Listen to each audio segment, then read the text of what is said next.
हाँ जी बेटा, आज हम कर रहे हैं चैप्टर कैश फ्लो स्टेटमेंट। इस वीडियो में अपने ना इंट्रोडक्शन इसका कवर करेंगे, ठीक है। बाकी उसके बाद जो हम इसका डिटेल में करेंगे, अलग अलग वीडियोस में करेंगे।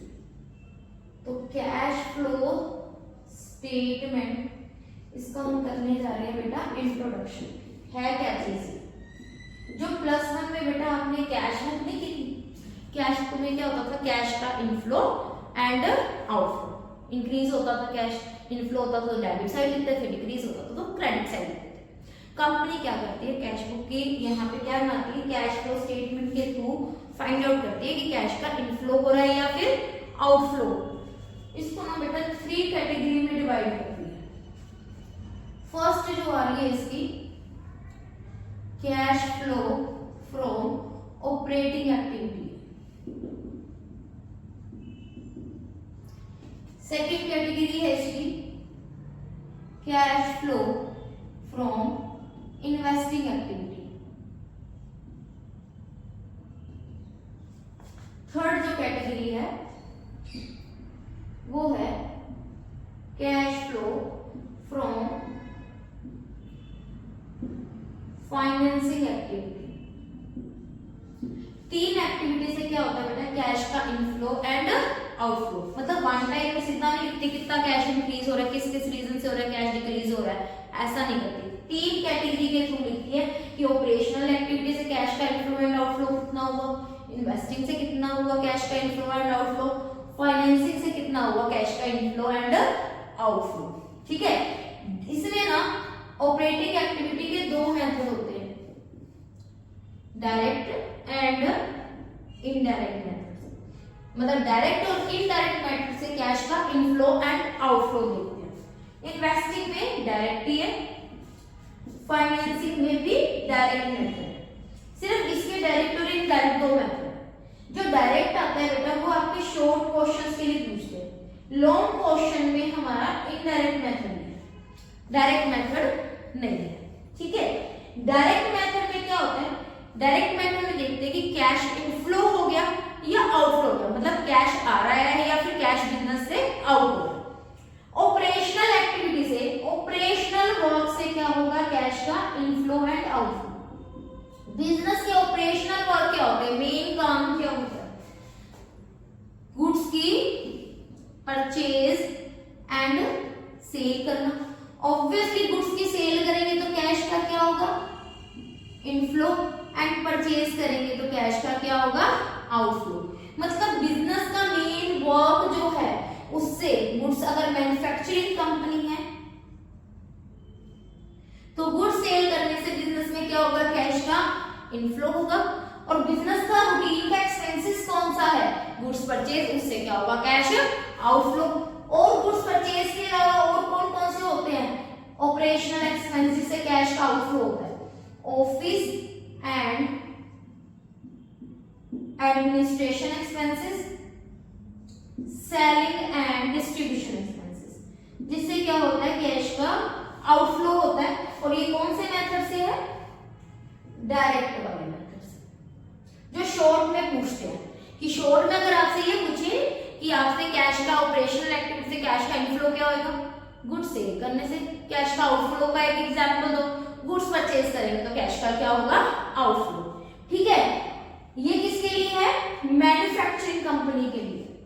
अगर यही आ जाए banking and financing company, banking and financing company, ठीक है, बैंकिंग एंड फाइनेंसिंग कंपनी, तो उसका कैश इनफ्लो मतलब बिजनेस में मेन रीजन जो ऑपरेशनल वर्क उसका है उससे कैश का इनफ्लो कैसे होगा? फाइनेंसिंग एक्टिविटी का मेन काम क्या है? जो आप बोरो करते हो मनी, बैंकिंग है, बैंक क्या करती है? उधार देती है और आगे इन्वेस्ट कर देती है। तो इनका मेन सोर्स इनकम का क्या होगा? Interest received, dividend received. ठीक है। तो ये वाला फाइनेंसिंग एक्टिविटी के से कैश इनफ्लो का जो मेन रीजन क्या होगा? इंटरेस्ट, डिविडेंड रिसीव्ड वगैरह जो होगी। ठीक है। ये डायरेक्ट मेथड है। डायरेक्ट मेथड में क्या आता है? Cash flow, inflow and outflow from operating activity. Cash inflow का मतलब कैश का इंक्रीज हो जाना, आउटफ्लो का मतलब होता है कैश का डिक्रीज हो जाना। किस एक्टिविटी से? ऑपरेशनल वर्क से, ठीक है। ऑपरेशनल वर्क यहाँ पे मैन्युफैक्चरिंग कंपनी से जो कैश का इनफ्लो होता है वो गुड्स सेल से होता है, क्योंकि इनका मेन काम क्या है बिजनेस का, गुड्स को सेल करना, उससे क्या होगा कैश का इनफ्लो। लेकिन ये बैंकिंग एंड फाइनेंसिंग कंपनी है तो उनका मेन सोर्स ऑफ इनकम क्या होगा, इंटरेस्ट और डिविडेंड वगैरह रिसीव। ये आपका शॉर्ट में आता है बेटा। उसके बाद जो इनडायरेक्ट मेथड है वो लॉन्ग क्वेश्चन के लिए प्रिपेयर करते हैं। इनडायरेक्ट मेथड हम जो करेंगे, हम जब ऑपरेटिंग एक्टिविटी पूरा करेंगे तब वहां पे हम समझेंगे कि इनडायरेक्ट मेथड से आप कैसे कैलकुलेट करोगे, ठीक है। नेक्स्ट आता है cash flow from investing activity. इसमें डायरेक्ट मेथड ही यूज होता है, इनडायरेक्ट मेथड है नहीं। मतलब इन्वेस्टिंग एक्टिविटी से बिजनेस में क्या होगा, कैश का इंक्रीज एंड डिक्रीज। इन्वेस्टिंग क्या होता है, जो कंपनी की क्या होती है सरप्लस मनी होती है, जैसे हमारे पास है, मेरे पास कुछ अगर पैसे इकट्ठे हो गए तो हम क्या करेंगे, एफडी कर देंगे, पोस्ट ऑफिस में लगा देंगे, या फिर हम क्या करते हैं किसी कंपनी के शेयर खरीद लेंगे, म्यूचुअल फंड में लगा देंगे, ठीक है ना। तो और कुछ है, और क्या कर सकते हैं, लैंड वगैरह खरीद ली, कोई अगर मिल रही है तो, ठीक है, उसकी रेंटल, कोई हमने बिल्डिंग वगैरह ले ली, उसके कमरे किराए पे चढ़ा दिए तो उसका जो रेंट से रिलेटेड इनकम आ गई, तो इसको बोलते हैं इन्वेस्टमेंट। मतलब अपनी सरप्लस मनी को कहीं ना कहीं इन्वेस्ट कर देना ताकि उसके रिटर्न में हमें कुछ मिल जाए। तो इन्वेस्टिंग एक्टिविटी में क्या आता है, कैश का inflow and outflow through investment. तो इन्वेस्टमेंट में आपका यहाँ पे कौन कौन से 3 आइटम से कैश का इनफ्लो एंड आउटफ्लो होता है। डिटेल में हम इसका जब करेंगे प्रॉपर तभी करेंगे, वैसे बता रही हूँ आपको। Tangible, intangible and non current investment. Tangible क्या है, लैंड है, बिल्डिंग है, मशीनरी है, इनकी आप परचेज करोगे तो कैश का क्या हो जाएगा, आउटफ्लो। सेल करेंगे तो कैश का क्या हो जाएगा, इनफ्लो। इंटेंजिबल एसेट्स है, गुडविल है, पेटेंट है, अगर परचेज करेंगे तो कैश का आउटफ्लो माइनस, अगर सेल करेंगे तो कैश का क्या हो जाएगा, इनफ्लो। नॉन करंट इन्वेस्टमेंट, इसमें क्या आता है, आपने म्यूचुअल फंड खरीद लिए, एफडी करा दी, अगर हम कहीं इन्वेस्ट कर देंगे तो कैश का आउटफ्लो, अगर सेल कर देंगे तो कैश का इनफ्लो। अब यहाँ पे अगर इन्वेस्टमेंट करेंगे तो जो नॉन करंट इन्वेस्टमेंट है इसमें क्या है, एफडी हो गया, आपने म्यूचुअल फंड में लगा दिए, ठीक है, या आपने टेंजिबल में क्या की, बिल्डिंग खरीदी, उसको आपने रेंट पे चढ़ा दिया, जो कोचिंग में बच्चे आए हुए थे उनको रेंट पे दे दिए, तो उसके रिगार्डिंग इनकम होती है इन्वेस्टमेंट से रिलेटेड। इन्वेस्टमेंट की उससे रिलेटेड जो भी इनकम होगी वो इन्वेस्टिंग एक्टिविटी में आएगी। फॉर एग्जांपल जैसे एफडी वगैरह कराई तो उससे रिलेटेड क्या आता है, इंटरेस्ट। कंपनी के किसी के शेयर खरीद के रख दिए तो उससे रिलेटेड क्या आता है, डिविडेंड रिसीव्ड, ठीक है। लैंड वगैरह अगर आपने उसमें रूम वगैरह अगर रेंट पे दे दिए तो उससे रिलेटेड क्या आती है, इनकम, रेंट रिसीव। तो इन्वेस्टिंग एक्टिविटी में क्या आता है, cash inflow and outflow through investment. जो हमारा सरप्लस मनी है उसको हमने कहीं इन्वेस्ट कर दिया, कहाँ इन्वेस्ट करते हैं हम, या तो इन्वेस्टमेंट के थ्रू, नॉन करंट इन्वेस्टमेंट के थ्रू मतलब म्यूचुअल फंड में लगा दिए, किसी और कंपनी के शेयर्स वगैरह में लगा दिए, या फिर हमने क्या कर दिया, एफडी वगैरह करा दी। तो अगर हमने इन्वेस्टमेंट कर दी तो कैश का आउटफ्लो, अगर हमने बेच दी मतलब एफडी वगैरह आपने बाहर निकाल ली तो कैश का क्या हो गया, इनफ्लो। अब उसके रिटर्न में हमें क्या मिलता है, इंटरेस्ट, डिविडेंड मिल गया। Tangible assets, land, building, machinery, furniture purchase कर लिया तो कैश का आउटफ्लो, सेल कर दिया तो कैश का इनफ्लो। अगर हमने कोई रूम वगैरह रेंट पे दे दिए तो उससे रिलेटेड इनकम भी यहाँ पे आ गई। इंटेंजिबल में क्या आता है, गुडविल, पेटेंट, ट्रेडमार्क, जिसको हम टच नहीं कर सकते, अगर हमने परचेज कर लिया तो कैश का आउटफ्लो, सेल कर दिया तो कैश का इनफ्लो, ठीक है जी। सेकंड हो गया ये, पहला था cash inflow and outflow through operational work, second था cash flow from investing activity मतलब cash inflow and outflow through investment. Next आता है third, cash flow from financing activity. हाँ जी, 3 ही रीजन से हमारे बिजनेस में पैसे का इंक्रीज और डिक्रीज होता है। पहला रीजन जो रूटीन के काम होते हैं, रूटीन के काम क्या है, goods purchase and goods sale, rent pay करना, सैलरी पे करना एम्प्लॉइज को, ठीक है, इलेक्ट्रिसिटी बिल भरना, टेलीफोन बिल पे वगैरह करना, इस तरह के ऑपरेशनल वर्क से कैश का इनफ्लो एंड आउटफ्लो होता है। दूसरा इन्वेस्टमेंट से होता है। तीसरा हो गया फाइनेंसिंग। फाइनेंसिंग में क्या होता है कि हम जो, ये तो मेन है कंपनी का, कंपनी अपने पैसे का अरेंजमेंट करती कहाँ से है, कोई भी बंदा अपने पैसे का अरेंजमेंट कैसे करता है, या तो खुद का पैसा लगाता है या बोरो करती है। ऐसे ही कंपनी अपनी कंपनी को चलाने के लिए फाइनेंस का पैसे का अरेंजमेंट करती कहां से, ये भी बाहर से करती है, या तो कैपिटल से करेगी या बोरोड मनी से करेगी। कंपनी अपनी कैपिटल को डायरेक्ट कैपिटल तो बोलती है, डायरेक्ट तो रेज करती है, किसके थ्रू करती है, शेयर्स के थ्रू करती है, इसलिए इसको क्या बोलते हैं, शेयर कैपिटल। शेयर कैपिटल में आपके दो शेयर आते हैं, equity share and preference share. Borrowed money में आपकी दो तरह की बोरोड होगी है, लॉन्ग टर्म होगी और शॉर्ट टर्म होगी। मतलब आपने लंबे टाइम के लिए उधार लिया है, थोड़े टाइम के लिए उधार लिया, ठीक है ना।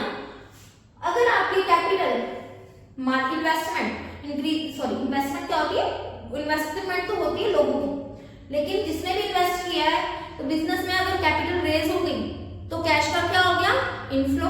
अगर उधार लिया कंपनी ने, बोरोड मनी बैंक लोन ले लिया, तो कंपनी का कैश क्या हो गया, इंक्रीज हो गया, तो कैश का क्या हो गया, इनफ्लो। तो कैपिटल और बोरोइंग अगर इंक्रीज होगी तो कैश का क्या हो गया, इनफ्लो, क्योंकि कंपनी में कैश आ गया। उधार ले लिए तो कैश इंक्रीज हो गया। अगर उधार की पेमेंट कर दी, इसका मतलब बोरोड डिक्रीज होगी तो कैश का क्या हो गया, आउटफ्लो हो गया। कैश इनफ्लो हो गया तो पैसे आ गए, कैश आउटफ्लो हो गया तो पैसे चले गए, ठीक है जी। अब यहाँ पे शेयर्स के थ्रू कैश इंक्रीज कैसे होता है, जैसे अपने ₹1,00,000 के शेयर थे पहले, अब 50,000 के और इश्यू कर दिए कंपनी ने, तो 50,000 की कैपिटल क्या हो गई, रेज हो गई, तो कैश का क्या हो गया, इनफ्लो। लास्ट ईयर मेरे पास 1,00,000 की लोन थी, अब मैंने 1.5 लाख की उधार ले ली, ठीक है, तो मेरा 150 से क्या हो गया, इंक्रीज हो गया, कैश का क्या हो गया, इनफ्लो। अगर मेरे पास लोन था 1.5 लाख का, उसमें से 50 का मैंने पेमेंट कर दिया, तो मेरा 50,000 का कैश का क्या हो गया, आउटफ्लो। अब यहाँ पे फाइनेंसिंग एक्टिविटी में ये तो डायरेक्ट चीज होगी। अब हमने क्या करना है, इससे रिलेटेड फाइनेंस एक्सपेंस और कौन से हो सकते हैं, जो हमने बोरो किया मनी बैंक से, अगर लोन लिया है तो उसके रिटर्न में हमें क्या पे करना पड़ेगा, इंटरेस्ट पे करना पड़ेगा, तो इससे क्या होगा, कैश का आउटफ्लो।